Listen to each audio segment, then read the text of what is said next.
Hi guys, please subscribe my YouTube channel and press the bell icon.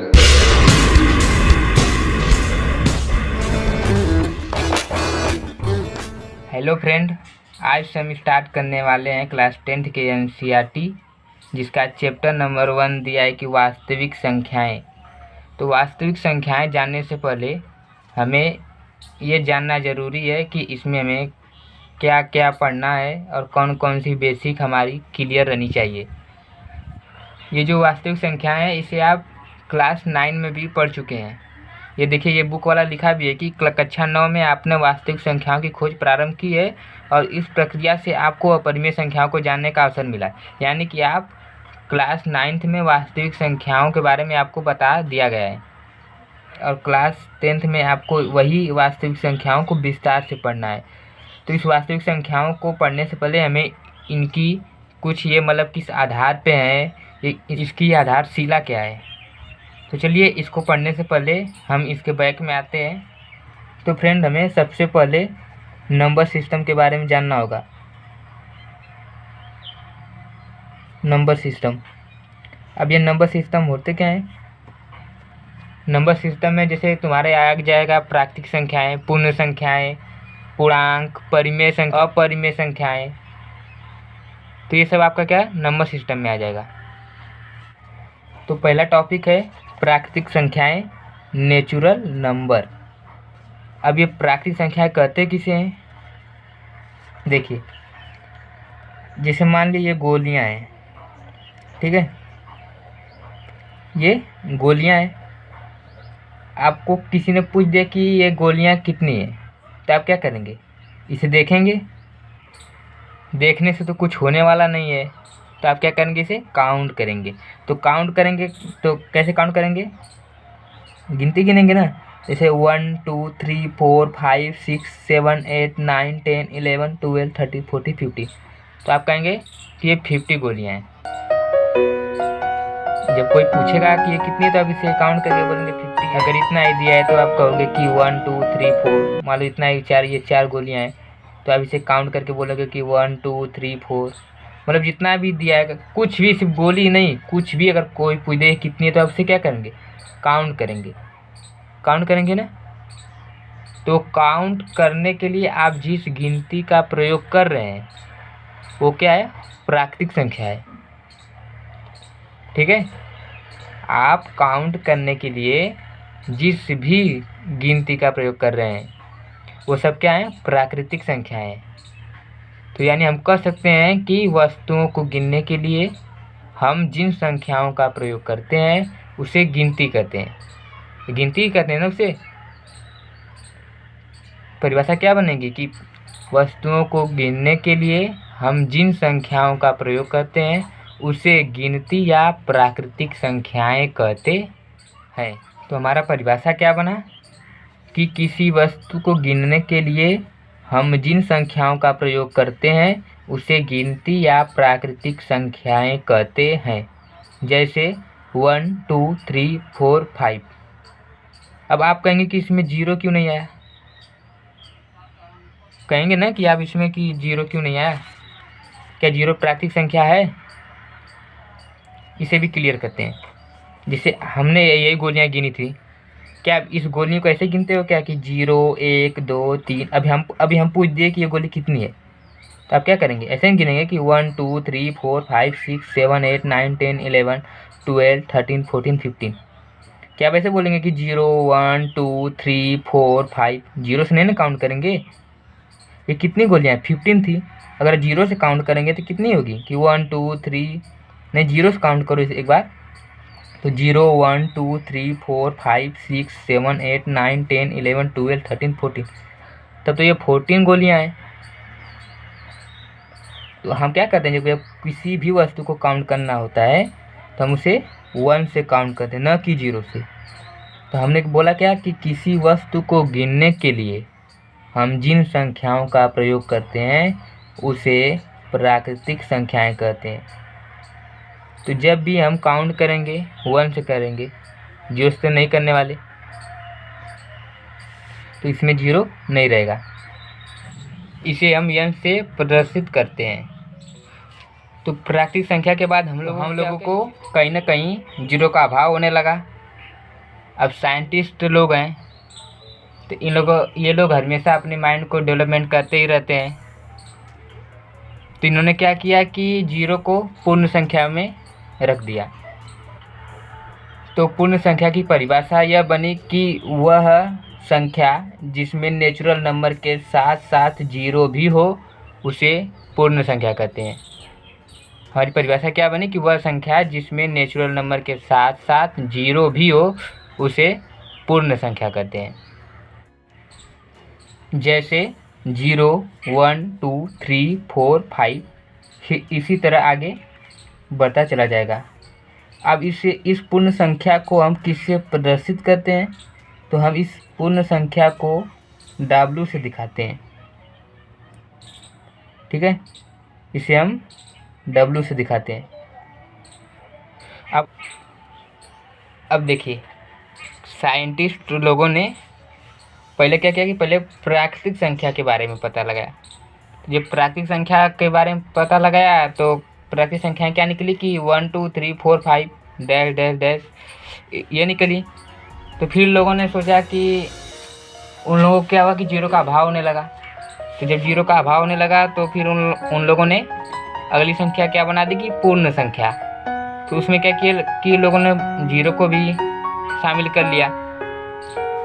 अब लोगों ने सोचा कि जीरो तो हो गया, लेकिन माइनस वाली संख्याएं किस कैटेगरी में रखी जाएंगी। जैसे मान लो कि मैंने राम को -1 रुपये दे दिया और राम ने मुझे +1 रुपये दे दिया। तो इसमें क्या हुआ कि -1 और +1 का खेल होने लगा। तो यही बात उन लोगों के माइंड को डिस्टर्ब करने लगा कि आखिर इस माइनस वाली संख्याओं को किस कैटेगरी में रखें, कौन सी नई संख्या बनाएं। तो उन लोगों ने क्या किया कि एक नई संख्या बनाई जिसे हम पूर्णांक कहते हैं। जब उन्होंने एक नया टॉपिक पूर्णांक बनाया तो क्या किया कि उसमें पूर्ण संख्या को भी शामिल कर दिया और माइनस वाली संख्याओं को भी शामिल कर दिया। जैसे पूर्ण संख्या क्या थी कि 0 शुरू होने वाली संख्याएं थी, 0, 1, 2, 3, 4, 5 ऐसे। और क्या किया कि माइनस वाली संख्याओं को शामिल कर दिया, -1, -2, -3 ऐसे ही। ये संख्याएं इसी प्रकार ये अनंत तक चली जाएंगी, इधर माइनस अनंत तक और इधर प्लस अनंत तक। तो हम कह सकते हैं कि पूर्णांक में नेचुरल नंबर, होल नंबर के साथ साथ नेगेटिव वाली संख्याएं आती हैं। ठीक है, ये यहाँ देखिए, यहाँ से नेचुरल नंबर हो जाएगा। अगर अब हम 0 को भी शामिल कर लें तो होल नंबर, और ये रही नेगेटिव वाली संख्या है। तो पूर्णांक में नेचुरल नंबर, होल नंबर और ऋणात्मक संख्याएं आती हैं। जब ये संख्याएं बन गई तो एक नई संख्या बनाई जिसे परिमेय संख्या यानी कि रेशनल नंबर। तो उन्होंने एक नई संख्या बनाई। अब ये संख्या होती क्या है, ये परिमेय संख्या होती क्या है? तो वह संख्या जिसे अंश बटे हर में लिख दें, वह संख्या जिसे अंश बटे हर में लिखते हैं उसे परिमेय संख्या कहते हैं। जैसे 4/5, तो ये अंश बटा हर हो गया। परंतु लेकिन इसका एक डिमांड भी है कि हर कभी भी 0 नहीं होना चाहिए। ये जो हर है ये 0 नहीं रहेगा। यानी कि हम ऐसे भी इसकी परिभाषा बना सकते हैं कि वह संख्या जिसे अंश बटे हर में लिखते हैं उसे परिमेय संख्या कहते हैं, परंतु हर इक्वल 0 नहीं होना चाहिए। तो परिभाषा हमारी बनी कि वह संख्या जिसे P/Q के रूप में लिखते हैं उसे परिमेय संख्या कहते हैं, परंतु Q इक्वल 0 नहीं होना चाहिए। जैसे 2/3, 4/5, 6/7 ऐसे ही बहुत सी संख्याएं हैं। अब हर इक्वल 0 क्यों नहीं होनी चाहिए, आप यहाँ पर समझिए। जैसे अगर हम 4/0 कर दिए, तो जब 4 का 0 से डिवाइडेशन करेंगे तो क्या होगा कि इसका जो आंसर आएगा वो अनंत में आने लगेगा, कि असंभव है। इसलिए हर इक्वल 0 नहीं होना चाहिए। यहाँ पे कोई भी पूर्ण संख्याएं हो सकती हैं। परिमेय संख्या में पूर्ण संख्याएं आती हैं, ये -1, -2, -3 ये सब आ सकती हैं, पर हर इक्वल 0 कभी भी नहीं होनी चाहिए। इसका यही शर्त है। अपरिमेय संख्या के बाद उन्होंने एक नया टॉपिक बनाया, अपरिमेय संख्या। अब ये अपरिमेय संख्या क्या होती है? इरेशनल नंबर, वह संख्या जिसे P/Q के रूप में नहीं लिख सकते हैं उसे अपरिमेय संख्या कहते हैं। नहीं समझ में आया? देखिए, जैसे √2, अभी √2 क्या परिमेय संख्या है? यह परिमेय संख्या नहीं है। क्यों? क्योंकि मैंने बताया आपको कि परिमेय संख्या में ये जो P और Q होते हैं ये पूर्णांक होते हैं। क्या होते हैं? ये पूर्णांक होते हैं। तो क्या ये कड़ी में 2 पूर्णांक है? ये जो कड़ी में 2 है √2, ये पूर्णांक है? ये पूर्णांक नहीं है। पूर्णांक कौन है? पूर्णांक में नेचुरल नंबर, ये आप देखिए, नेचुरल नंबर, होल नंबर और नेगेटिव वाली संख्याएं आती है, न कि अंडर रूट वाली। ये अंडर रूट वाली नहीं संख्या आती है। तो जब ये पूर्णांक नहीं है, अगर हम इसके √3/1 कर दे रहा हूँ तो आप कहेंगे कि ये परिमेय संख्या है। अरे ये परिमेय संख्या है कैसे? क्या ये P/Q के रूप में ले गया तो परिमेय संख्या होगी?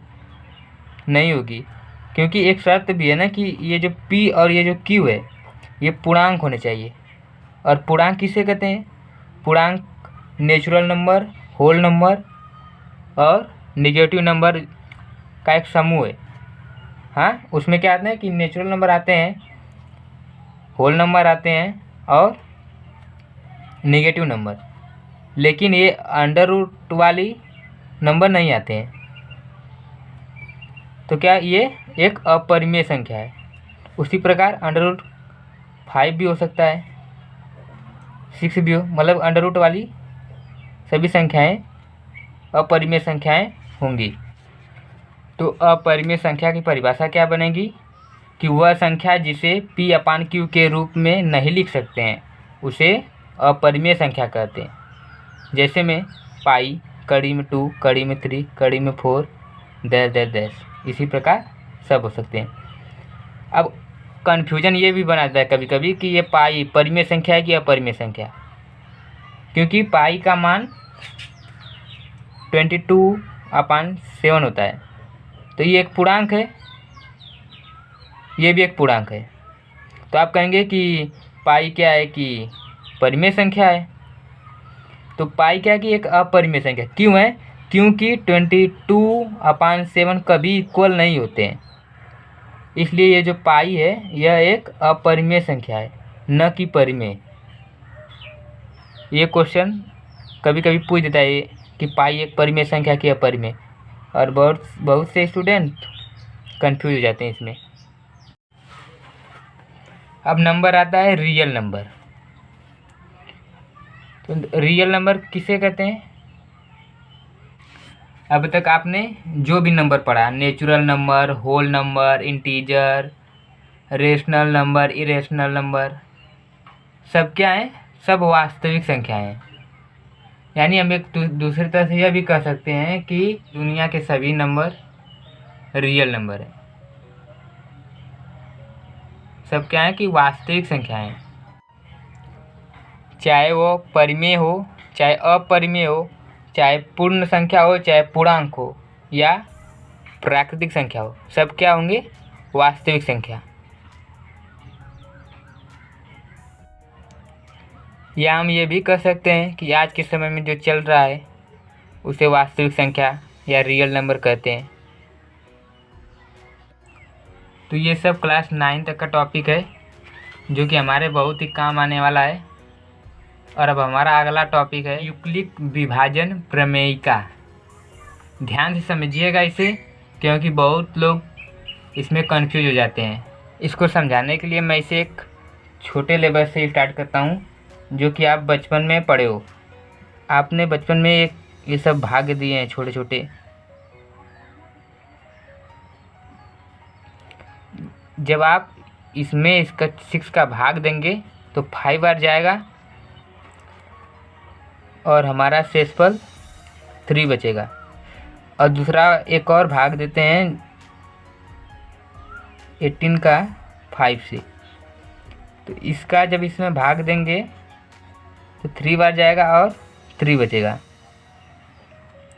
एक और जब 30 का 5 से देते हैं तो 6 बार जाएगा, 30 जाएगा और 0। और जब 3 का 6 से देंगे, क्या हुआ कि इसमें ये बड़ा था और ये छोटा, तो इसका भाग चला जा रहा था। इसमें भी वही हाल। और इसमें क्या था कि ये जो बड़ा था ये छोटा था, तो इससे भाग चला गया। लेकिन जब 3 का 6 से देंगे तो लोचा बन जा रहा है, ये छोटा हो जा रहा है और ये बड़ा, तो इसका भाग इससे नहीं जा रहा है। तो आप कहेंगे कि इसमें दशमलव का प्रयोग करके आप कर दीजिए। हमें दशमलव का प्रयोग नहीं करना है, छोटा लेवल इसमें, मतलब कि विदाउट दशमलव से, दशमलव का यूज नहीं करना है। तो क्या हम ये कर सकते हैं, 0 से भाग दे सकते हैं। अगर इसका 0 से भाग देंगे तो यहाँ पे 0 आएगा, शेषफल 3 बचेगा ना, ऐसे कर सकते हैं। तो ये क्या हुआ कि ये शेषफल हुआ, ये भागफल, ये भी और ये भी, ये शेषफल ये भागफल, ये शेषफल भागफल, ये शेषफल ये भागफल। अब देखिए, जब हमें ये चेक करना होता है कि ये भाग सही है कि गलत, तो हम लोग को एक रूल बताया गया था कि आप ऐसे करिएगा कि 6 गुणे 5 कर दीजिएगा, इसका गुणा कर दीजिएगा और जो शेषफल आएगा उसे जोड़ दीजिएगा। अगर उसका आंसर इतना मतलब बीच वाले में आ जाएगा, बीच वाले में जो संख्या दी रहेगी यहाँ पे, अगर जोड़ने पे उतना आ जाएगा तो यानी कि भाग हमारा सही है। तो मैंने वही किया कि इसका इससे मल्टीप्लाई कर दिया, तो 6 गुणे 5 प्लस शेषफल जितना उतना वो लिख दिया। तो शेषफल कितना 3 था, तो हमने 3 लिख दिया। जोड़िए, 6 5 जा 30 प्लस 3 यानी कि 30 प्लस 3 यानी कि 33। तो सेम कंडीशन इसके साथ भी क्या हो जाएगा कि 5 गुणे 3 प्लस ये शेषफल 3, क्या हो जाएगा 5 3 15, और जब 15 में 3 जोड़ोगे तो 18 आ जाएगा। आ गया, यानी कि ये भी सही है। और जब इसमें करेंगे, इसमें 5 गुणे 6 प्लस 0, इसे ऐसे करेंगे ना, तो क्या आ जाएगा 6 25 30, 30 में 0 जोड़ेंगे 30 आएगा, ये हो गया। और इसके साथ भी वही होगा, इसे हम क्या करेंगे 6 गुणे 0 प्लस 3, तो 6 का जब 0 में गुणा करेंगे 0 प्लस 3, तो जब 0 में 3 जोड़ोगे 3 आएगा। देखिए, हम पहले क्या लिए थे, सिर्फ 2 संख्या लिए था, क्या क्या, ये लिया था और ये दोनों लिया था, और उससे हमने ये बना दिया। इसमें भी वही किया, सिर्फ 2 ही संख्या था, उससे मैंने ये बना दिया। इसमें भी देखिए, एक 30 था एक 5, और हमने ये बना दिया। और इसमें 3 था और 6 था, तो हमने ये बना दिया। हमारे पास 2 संख्या थी और उसे मैंने कैसे इसमें चेंज कर दिया, इस 2 संख्या को मैंने इसमें चेंज कर दिया। सेम कंडीशन इसके साथ भी किया। तो ये सब जो मैंने किया, यही सब यूक्लिड विभाजन प्रमेयिका है, ठीक है। अब देखिए, इसमें जो ये है, ये क्या है, शेषफल है, और ये क्या है, भागफल, और ये भाजक, और ये भाज्य है ना। तो इसे हम क्या इस तरह भी लिख सकते हैं, ये जो है तो मतलब कि 6 यानी कि भाजक गुणा भागफल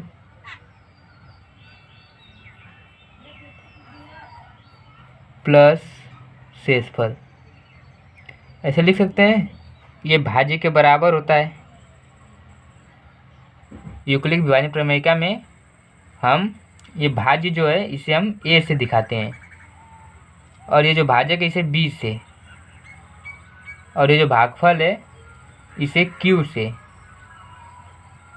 q, और ये जो शेषफल इसे r से दिखाते हैं। किसमें? यूक्लिड विभाजन प्रमेयिका में। तो यहाँ पे क्या हो जाएगा, भाज्य, तो भाज्य को a से, यानी कि a इक्वल, अब ये भाजक को किससे? b से, और भागफल को q प्लस शेषफल को r से। तो हमारा ये जो फॉर्मेट बना है यही यूक्लिड विभाजन प्रमेयिका है। लेकिन यहाँ पे एक और बात ध्यान रखने वाली है कि ये जो r है, ये जो r है ये कभी भी भाजक से बड़ा यानी कि b से बड़ा नहीं होना चाहिए, क्योंकि अगर ये b से बड़ा होगा तो हम एक बार और भाग दे सकते हैं। अगर ये b से बड़ा होगा यानी 6 मान लो यहाँ पे है, ये जो 6 है, अगर यहाँ पे 7 होगा तो एक बार और भाग दे देंगे, 6 बार चला जाएगा। तो हमारा एक ये पहला कंडीशन है कि ये जो r है ये कभी भी b से बड़ा नहीं होना चाहिए। और दूसरा कंडीशन हमारा ये है कि यह जो r है यह 0 से बड़ा हो सकता है, लेकिन 0 से छोटा नहीं हो सकता है, 0 के बराबर भी हो सकता है। यानी कि जो शेषफल है, शेषफल 0 हो सकता है, 0 से बड़ा भी हो सकता है ना। लेकिन क्या यहाँ पे कभी माइनस आया है क्या? यानी कि 0 से छोटा नहीं आया। तो यानी कि इससे हमारा एक ये निकला, और इससे या हमारे ये दो रूल निकले। देखिए बुक में दिया है कि यूक्लिड विभाजन प्रमेयिका, ये हम दिखाएं आपको करके। देखिए इस यूक्लिड विभाजन प्रमेयिका में क्या लिखा है कि दो धनात्मक पूर्णांक a और b दिए रहने पर ऐसी अद्वितीय पूर्ण संख्याएं q और r विद्यमान है कि a इक्वल इतना, और ये कंडीशन है इसके। तो क्या कह रहा है कि दो धनात्मक पूर्णांक a और b क्या होना चाहिए? धनात्मक होना चाहिए। और क्या? पूर्णांक तो बहुत होते हैं, पूर्णांक माइनस में भी होते हैं, प्लस में भी होते हैं, लेकिन हमें क्या करना है? धनात्मक पूर्णांक लेना है, ऋणात्मक नहीं लेना है। तो हमने क्या किया है कि यहाँ पे देखिए धनात्मक ही लिए हैं और ये पूर्णांक हैं। तो वही बोल रहा है कि दो धनात्मक पूर्णांक a और b दिए रहने पर जो पूर्णांक होगा वो क्या होगा? धनात्मक होगा, न कि ऋणात्मक। ऐसी अद्वितीय पूर्ण संख्याएं q और r विद्यमान है, और जो ये q और r है ये क्या होनी चाहिए? पूर्ण संख्याएं होनी चाहिए। तो यहाँ पे देखिए ये जो q और r है, ये जो q और r है ये क्या होनी चाहिए? पूर्ण संख्या है। तो ये पूर्ण संख्या है ना, देखिए यहाँ पे भी। और पूर्ण संख्या में 0 आता है ना, पूर्ण संख्या में 0 भी आता है ना। तो 0 देखिए ये भी पूर्ण संख्या है और ये भी, लेकिन यहाँ पे कभी 0 आया नहीं, क्योंकि यहाँ पे बोला है कि ये पूर्णांक होना चाहिए। कौन सा पूर्णांक? धनात्मक पूर्णांक होना चाहिए। लेकिन ये जो q और r है ये 0 हो सकते हैं, यानी पूर्ण संख्या हो सकते हैं। q और r क्या होगा? पूर्ण संख्या होनी चाहिए। और ये जो है भाज्य और भाजक a और जो b है वो पूर्णांक होने चाहिए, और q जो r है वो पूर्ण संख्या होनी चाहिए। और कंडीशन ये दिया है। देखिए ये जो मैथ है ना, ये जो मैथ है, सब लोग कहते हैं कि मैथ बहुत कठिन होता है, लेकिन ये सिर्फ समझ का फेर है। अगर आप ध्यान से पढ़ें, मैथ को समझने की कोशिश करें, तो सबसे आसान मैथ है। कहते हैं ना कि सावधानी हटी तो दुर्घटना घटी। तो जब आप इसे ध्यान से पढ़ेंगे नहीं तो समझ में आएगा नहीं। तो मैथमेटिक्स जो है एक समझने वाला विषय है। अगर आप इसे समझेंगे तभी आएगा, और नहीं समझेंगे तो फिर समझते ही हैं।